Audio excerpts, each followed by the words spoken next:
નમસ્કાર વિદ્યાર્થી મિત્રો, આજે આપણે ચેપ્ટર નંબર 1 શેરમૂડીની અંદર શેર બહાર પાડવા માટેની જરૂરી આમ નોંધો વિશે ચર્ચા કરી. શેરમૂડીને લગતા વ્યવહારો અને તેની હિસાબી અસરો, જેની અંદર આપણે આમ નોંધ જોઈએ તો એડિંગ આપી દેજો તમારી બુકમાં. શેરમૂડી ને લગતા વ્યવહારોની હિસાબી અસરો. તો સૌપ્રથમ વિદ્યાર્થી મિત્રો, શેરમૂડીનો દાખલો ગણતા પહેલાં તેની આમનોંધ આવડવી આપણે જરૂરી છે, કારણ કે આપણે દાખલામાં આમનોંધ જ પૂછાય છે. આમનોંધ છે એ જુદા જુદા સંજોગો માટે હોઈ શકે. સૌથી પહેલો સંજોગ છે શેર અરજી વખતે. તો આપણે જોઈએ સૌથી પહેલો સંજોગ શેર અરજી વખતે. શેર અરજી વખતે આપણે આમ નોંધ, જ્યારે કંપનીને અરજીના નાણાં મળે, જ્યારે કંપનીને અરજીના નાણાં મળે ત્યારે આમ નોંધ શું કરશું? તો એના માટે પૈસા આવે એટલે બેંક ખાતે ઉધાર. તે કોના આવ્યા? તો શેર અરજીના માટે તે શેર અરજી ખાતે જમા. સૌથી પહેલો સંજોગ અરજી વખતે પૈસા આવે, અરજીના નાણાં મળે ત્યારે બેંક ખાતે ઉધાર, તે શેર અરજી ખાતે જમા. બાબત જે છે ખાલી જગ્યા શેર પર, એટલે કે જેટલા શેર આપેલા હોય તે શેર દીઠ પર કેટલા રૂપિયા લેખે નાણાં મળ્યા તેના માટેની નોંધ. ત્યારબાદ છે બીજો સંજોગ બહાર પાડેલા શેર કરતાં બહાર પાડેલા શેર કરતાં વધુ અરજી આવી હોય તો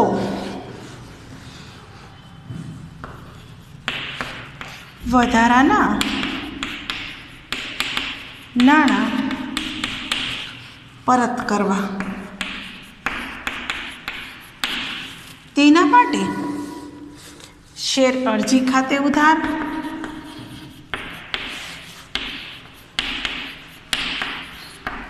તે બેંક ખાતે જમા.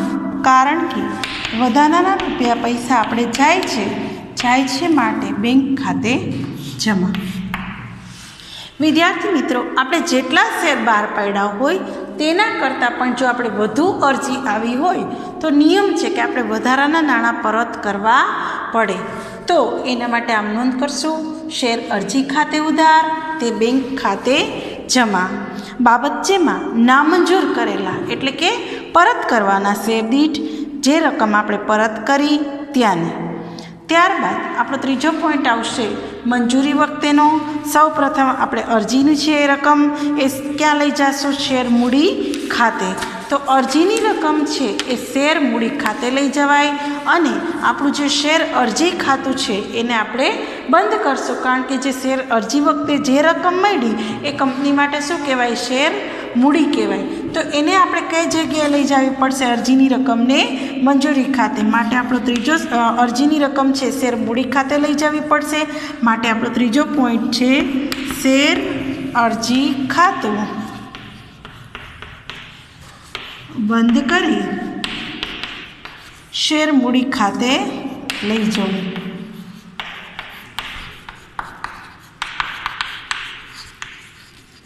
એટલે કે આપણે શેર અરજી છે એ જેટલા રૂપિયા છે શેર અરજી વખતે મળેલા એના માટે આમ નોંધ કરશું શેર અરજી ખાતે ઉધાર, કારણ કે આપણે અરજી ખાતું બંધ કરવાનું છે અને તે રકમ આપણે ક્યાં લઈ જવાની છે? તે શેર મૂડી ખાતે જમા.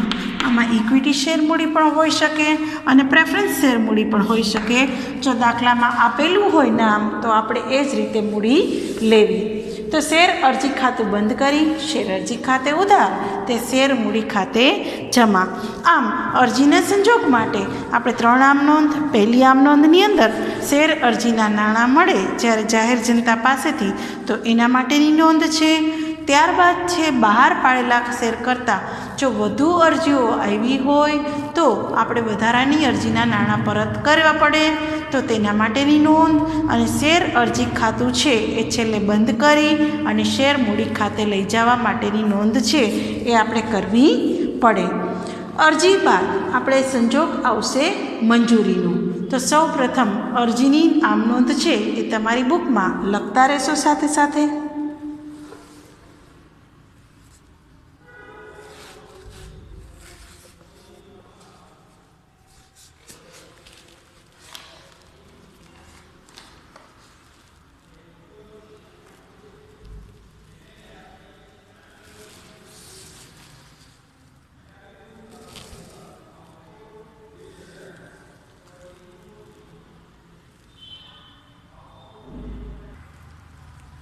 હવે આપણે અરજી બાદ વારો આવશે મંજૂરીનો.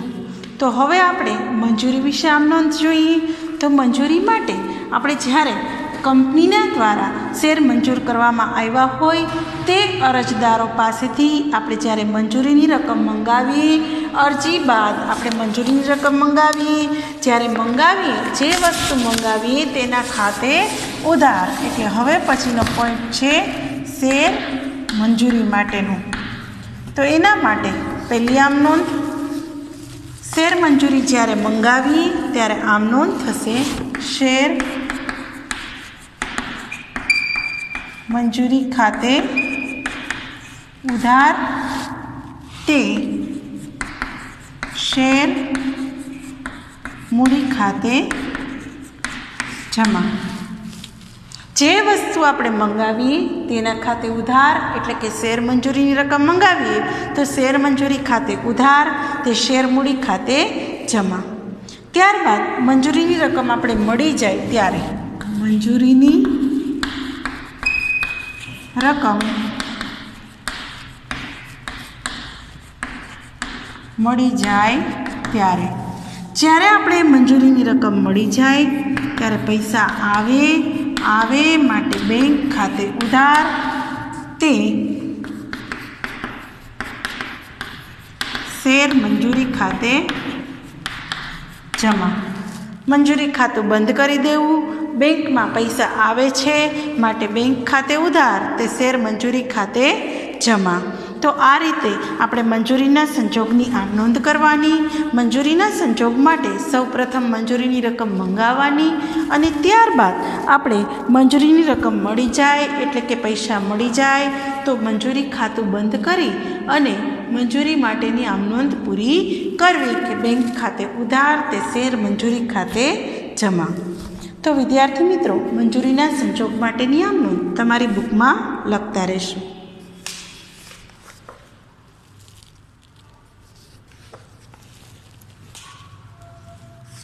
મંજૂરી બાદ આવશે શેર પ્રથમ હપ્તા વખતે. ઘણી બધી કંપનીઓ એક જ હપ્તામાં મંગાવી લે, ઘણી બધી કંપની પ્રથમ અને આખરી અલગ અલગ હપ્તો રાખે અને ઘણી બધી કંપની છે એમાં સાથે પ્રથમ અને આખરી બંને હપ્તો સાથે મંગાવવામાં આવે. તો હવે આપણે આમ નોંધાવશે મંજૂરી બાદનો સંજોગ શેર પ્રથમ હપ્તા વખતે. તો હવે પછીનો સંજોગ લખીએ શેર પ્રથમ હપ્તા વખતે. તો જ્યારે શેરનો પ્રથમ હપ્તો મંગાવવામાં આવે, આખરી હપ્તા વખતે પણ આ જ આમ નોંધ થશે.